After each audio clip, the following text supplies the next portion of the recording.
David Langston had always been a man of peculiar hunches. Ever since he could remember, his first feelings about any situation, any person, were rarely wrong. He trudged through his 30s with a mane of prematurely white hair that gave him the solemn appearance of an old sage in a young man's world.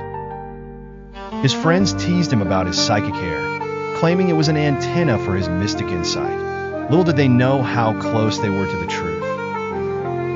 Throughout his life, David had chalked up his uncanny intuition to coincidence until the day he read the mind of the woman standing next to him in a coffee shop. He was ordering his usual, a vanilla latte, when he heard the woman's voice in his head, clear as if she had whispered in his ear. "Oh no, did I leave the stove on?" He turned his head, startled, and looked at her. She was just as he had suspected, a stranger lost in thought with a faraway gaze. This incident set David on a journey of self-discovery, unraveling abilities that had long simmered beneath the surface of his consciousness, revealing them at last as something supernatural. With practice, he realized he could delve deeper than surface thoughts, at times catching glimpses of a person's memories or emotions. But this came at a cost. The weight of knowing others' secrets began to suffocate him, and he found himself hesitant in crowds, wary of the cacophony of thoughts that could invade his mind. Yet, instead of succumbing to his apprehensions, David decided to harness this gift. He became the Intuitionist, offering his ability as a service, a sort of detective for the intangible. His clients came with worries that had them tangled in the web of uncertainty, seeking clarity. And David gave it to them, guiding lost souls to their hidden truths.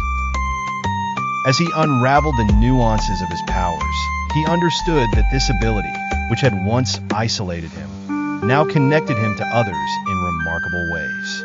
Then, one day, a query unlike any he had handled before arrived. A woman named Sarah came to him, her mind a fortress. She wanted to uncover a repressed memory, a fragment of time she believed was key to her present troubles. As David tried to reach this obscured past, he encountered unimaginable resistance, as if something dark was guarding her mind. Yet, his own mind-reading power was telling him persistently that this was crucial. David's natural intuition screamed at him to proceed with caution. Yet for the first time, he wished his initial feeling would be wrong. He was tempted to ignore the inquiry, but the courage within urged him forward. During their sessions, an unspoken bond formed between Sarah and David, a trust stronger than the force repelling his attempts.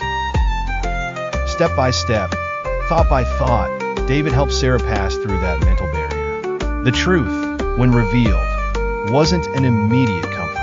It was haunting and heavy, but it allowed Sarah to begin healing from a past that had only existed in echoes before. Through the process, David discovered more about the ethics of his power. He realized that some truths must emerge at their own time, just as in nature, not forced but coaxed to allow healing.